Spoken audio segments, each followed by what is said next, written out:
मैं अभी कार से आया तो मेरा ड्राइवर जिस रास्ते से मुझे लेके आया तो वहां पर रास्ते में मैंने एक जगह देखी जहां पर बहुत सारे लोग थे जिनको कोई दुख नहीं था, कोई तकलीफ नहीं थी, सब लेटे हुए थे और किसी को कोई दुख ही नहीं था, तकलीफ ही नहीं थी। वो एक्चुअली एक ईसाइयों का कब्रिस्तान था। They don't have any problems। और आप भी चाहते हैं कि आपकी दुख तकलीफ दूर हो जाए। अब कितने लोग चाहते हैं उनकी दुख तकलीफ दूर हो जाए? हाथ कैसे रैपिड नीचे गए सबके ना यार। Problems are a sign of life my dear friends. Problems are the sign of life. जब तक हम जिंदा रहेंगे तब तक समस्या रहेगी। जिस दिन समस्या खत्म हो गई समझ लो जिंदगी खत्म हो गई।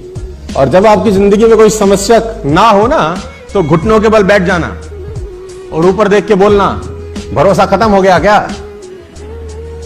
अगर नहीं तो समस्या भेज, निपट लूंगा, चिंता मत कर।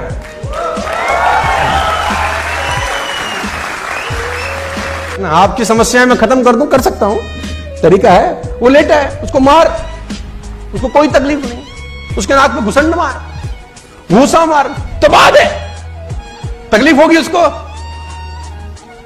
वो लेटा है, कह रहा तू करे जा। तकलीफ हो गई उसी को जिसकी जिंदगी में कुछ ना कुछ चल रहा है। ट्रेनिंग का बहुत जरूरत है सर, बहुत ज्यादा जरूरत है। और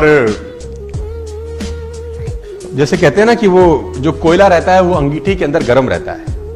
कोयला अंगीठी में गर्म रहता है, जैसे अंगीठी से बाहर निकलेगा ठंडा हो जाएगा। ऐसा समझो कि बहुत सर्दी पड़ रहा है, कहीं बहुत सर्दी पड़ रहा है और आप किसी रूम में हो, बाहर है -12 डिग्री, -14 डिग्री, -15 डिग्री टेम्परेचर, अंदर अलाव जल रहा है। अलाव समझते हैं आप लोग? आग जल रही है, बॉन फायर जला रखा है आपने, उसमें लकड़ी डाल रखी है अंदर और -15 डिग्री बाहर है। आप अलाव के पास बैठे हैं, आपको सर्दी लगेगी कि नहीं लगेगी? नहीं लगेगी ना। जैसे जैसे अलाव से दूर होते जाएंगे सर्दी लगना महसूस होता जाएगा कि नहीं होता जाएगा? बाहर जितना भी टेम्परेचर है, अगर आप अलाव के पास हैं तो बाहर का टेम्परेचर आपका बाल भी बांका नहीं करता। क्या मैं ठीक हूं? तो ये अलाव ही है, ये ट्रेनिंग कि इसमें रहेंगे, बाहर का टेम्परेचर कुछ भी हो, तकलीफ कुछ भी हो, आपका कुछ नहीं उखाड़ता फिर वो। और सीखना जरूरी है क्योंकि बाहर बहुत सारे सवाल होंगे आपसे। जब तक आपको पता नहीं होगा जवाब क्या देना है, आपको बहुत तकलीफ आएगी।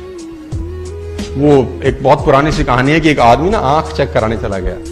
बहुत जगह सुनाया मैंने। आंख चेक कराने गया तो वेटिंग थी, तो सोफे पे बैठ गया। जो ऑप्टोमेट्रिस्ट था वो किसी आदमी की आंख चेक कर रहा था। तो उनके पास एक चश्मा सा रहता है ना, जो खाली रहता है अंदर। तो उसने उस आदमी को चश्मा लगाया और उसमें एक शीशा डाला। अब दिख रहा है तुझे? तो बोला ना। तो उसने बोला शीशा निकाल के दूसरा डाला। बोला अब तुझको दिखता है? तो बोला नहीं, थोड़ा थोड़ा दिखना शुरू हो गया। अब ये बाहर बैठ के ऑब्जर्व कर रहा है उसको। फिर उसने तीसरा डाला। बोला अब, कह रहा अब थोड़ा सा साफ हुआ है।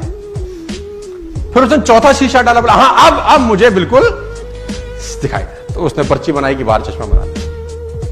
अब ये गया, अब इसका नंबर था, ये तो देख रहा था बहुत देर से। अब उसको भी वो चश्मा लगाया जिसमें 2 छेद थे। पहला शीशा डाला, तो तुझे दिख रहा है? बोले नहीं। तो उसने वाला निकाल के दूसरा डाल दिया। बोला अब दिख रहा है? बोला अभी भी नहीं। उसने फिर तीसरा डाला। बोला अब? बोला अभी भी। चौथा नहीं, पांचवा नहीं, छठा नहीं, सातवां नहीं, आठवां, जितनी ट्रे थी सारे डाल डाली। अब कह रहा नहीं। तो जो चेक कर रहा था उसने बोला नहीं पढ़ा जा रहा? कह रहा नहीं। बोला पढ़े भी हो? तो बोला नहीं, इसलिए तो पढ़ा नहीं जा रहा। तो बोला यहां क्या करने आए हो? तो बोला हमको लगा चश्मा लगाने से दिखता है। उसको बोला चश्मा लगाने से दिखेगा तभी जब पढ़ाई अंदर पहले से होगी, अंदर से होगी तभी दिखाई देगा। अंदर से होगी ही नहीं तो दिखाई। मैं चाइनीज लैंग्वेज लिख दूं यहां, चाइनीज, कुछ चाइनीज, ची चू चा चा चू है, ऐसा कुछ लिख दूं तो तुम पढ़ पाओगे क्या? जबकि तुमको दिखता भी है, परफेक्ट नजर आता है। चाइनीज लैंग्वेज पढ़ पाएंगे? अरबी लैंग्वेज यानी पढ़ भी वही पाएंगे जो ज्ञान पहले अंदर होगा ना। जो होगा ही नहीं उसको भी नहीं पढ़ा जा सकता। बाहर बहुत सारे सवालों के जवाब तुम्हारा इंतजार कर रहे हैं, लोग तोपें लेके खड़े हैं बाहर और चट्टी में बम लगाने वाले हैं तुम्हारी।